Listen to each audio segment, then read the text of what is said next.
Thank you sir मेरा एक question है कि मैंने पुर्तगाल की वेबसाइट पे काफ़ी वीज़ाज़ की ना इंफॉर्मेशन देखी है, उसमें जो एक चीज़ मुझे कंफ्यूजिंग लगी है जो कि कनाडा, यूएसए या यूके वगैरह में नहीं होती, वो ये है कि इनका कोई भी वीज़ा अप्लाई करते हैं उसमें एक तो रिटर्न टिकट है और एक होटल अकोमोडेशन का लाजमी होता है। फॉर एग्जांपल मैं किसी को नहीं जानता पुर्तगाल में, तो उस चीज़ को अगर फॉर एग्जांपल मैं अपने भी यहाँ पे वीज़ा अप्लाई करता हूँ, जॉब सीकर और एनी अदर वीज़ा, तो मैं ये प्रॉपर मुझे एयरलाइन की बुकिंग चाहिए या सिर्फ मैं जो एक छोटी सी रिजर्वेशन होती है $10-20 की, वो करवा के उसको शो करवा के एम्बेसी को जा सकते हैं? अच्छा, सिर्फ आपके लिए नहीं, सबको ये कहूँगा जब आप वीज़ा अप्लाई करते हैं तो booking.com से कोई भी होटल देख के प्लस फ्लाइट की जो टिकट है 100% रिफंड वाली, और कोई भी एडवांस में कोई 3 महीने या 6 महीने गैप रख के आप अपने कार्ड से खुद करवाएं, या आपके पास कार्ड नहीं किसी और के कार्ड से, लेकिन 100% फ्री जो रिफंडेबल हो 100%, ताकि खुदा ना खास्ता अगर आपका वीज़ा रिफ्यूज़ होता है तो आपकी वो पेमेंट जो है वो वापस आ सके। तो आप होटल की रिजर्वेशन booking.com से करवा सकते हैं, Airbnb पे करवा सकते हैं, उसकी टर्म्स एंड कंडीशन को अच्छी तरह चेक कर लें। क्या लिखा होता है कि 24 आवर या 3 डेज बिफोर आप कैंसिल करेंगे तो 100% आपको इसका रिफंड मिल जाएगा। इसी तरह एयरलाइन की टिकट है, जब मेरा ये प्लान था कि मैं आगे अगर जाके वहाँ पर रुकता हूँ या कुछ करता हूँ, मैंने एमिरेट्स की 100% रिफंड वाली वापसी की टिकट ले ली थी अलग से, 1 वे जाने की थी, 1 वे आने की थी, और जो 100% रिफंड वाली थी वो मैंने जाके वहाँ से रिफंड करवा दी थी, तो मुझे वो सारी पेमेंट वापस आ गई थी। वो सर ये एक चीज़ मैंने पूछनी है, मैं 7 साल कनाडा रह गया, वहाँ पे ना 2 तरह की जॉब ऑफर्स होती है। एक जॉब ऑफर होती है फॉर एग्जांपल कि मैं किसी भी एम्प्लॉयर के पास जाता हूँ, मुझे एक पेपर पे लिख देता है हाँ जी फलां जॉब रिस्पॉन्सिबिलिटीज़ आप यहाँ पे जॉब है। दूसरी जो जॉब ऑफर होती है वो थोड़ी सी ऑथेंटिक होती है। ऑथेंटिक मीन्स के उसके साथ एक नंबर अटैच होता है, नंबर से भी उसे हम LMIA कहते हैं कनाडा में। LMIA में ये होता है कि वो एक प्रॉपर एक सबूत होता है कि भाई इस बंदे को एक डायरी नंबर के तहत जो सा इसे स्पॉन्सर किया गया इस एम्प्लॉयर के आगे, एम्प्लॉयर जो सा एम्प्लॉयर कंप्लाइंस फी और जो उसकी टैक्स रिटर्न होती हैं वो सारी देखता है। अब पुर्तगाल में अगर हम फॉर एग्जांपल मैं नहीं जाता या मेरा कोई दोस्त जाता है, तो वहाँ पे भी इस तरह का कुछ सिनेरियो है कि कुछ जॉब्स होती हैं जो बहुत ही ऑथेंटिक होती हैं, कुछ जॉब्स होती हैं वो कोई भी एम्प्लॉयर आपको लेके दे सकता है जी आप यहाँ पे ये काम करते हैं। लेकिन सर जब आपको वहाँ पे जॉब मिलेगी ना तो वो ऑथेंटिक ही होगी। हमारे जो ज़्यादातर लोग हैं ना वो जॉब भी ढूंढते हैं, वो कॉन्ट्रैक्ट ढूंढ रहे होते हैं, तो जब आप कॉन्ट्रैक्ट ढूंढते हैं ना वो ऑथेंटिक नहीं होगा, क्योंकि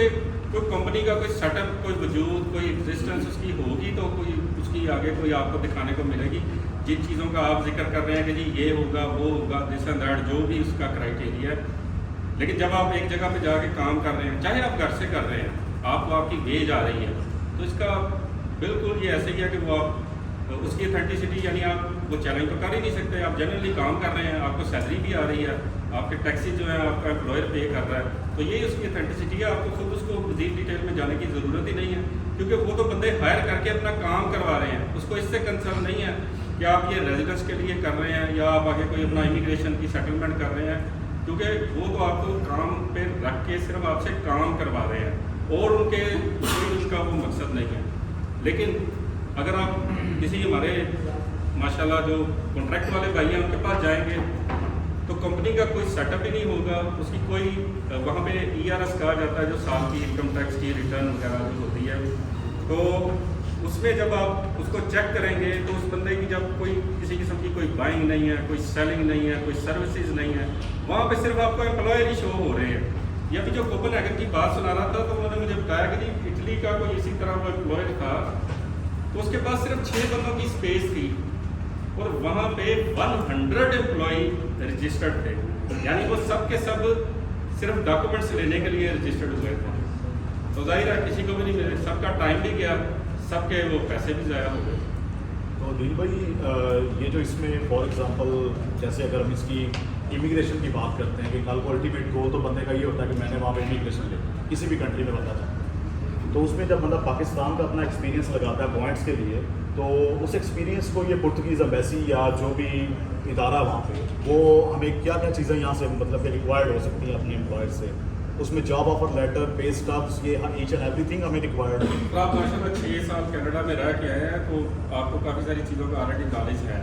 तो जहाँ जहाँ पर भी आपने काम किया है वहाँ से अपना वर्क एक्सपीरियंस लेटर उनसे लें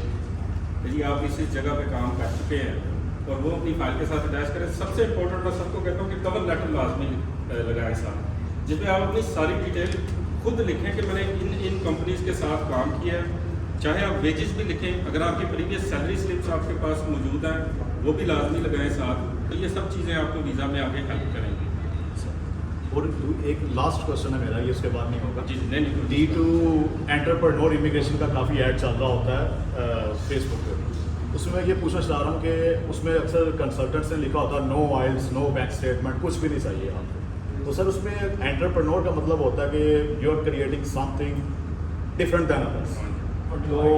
उसमें कोई इन्वेस्टमेंट भी हमें चाहिए होती है, ये एक तरह का इन्वेस्टर वीज़ा या क्या है? सर ये तो अब आपके वो प्लान पे डिपेंड करता है कि आपको कितनी इन्वेस्टमेंट चाहिए। तो इस पे एक वीडियो है मेरे YouTube के पेज पे D2 पे, जिसमें 2 सक्सेसफुल एप्लीकेंट हैं, उनका इंटरव्यू किया गया। आप वो देख लें तो आपका ये विजन काफ़ी क्लियर हो जाएगा इसमें कि आपको कितनी। उन्होंने बताया था कि जी हमने एक ने 5,000 यूरो दिखाए थे, दूसरे जो थे उन्होंने तकरीबन 30,000 यूरो दिखाया। D2 उन्होंने लिया, तो उन्होंने वो आप वीडियो लाजमी देखें, आपके ये सारे जितने भी कन्फ्यूजन है ये क्लियर हो जाएगी इंशाल्लाह। Thank you.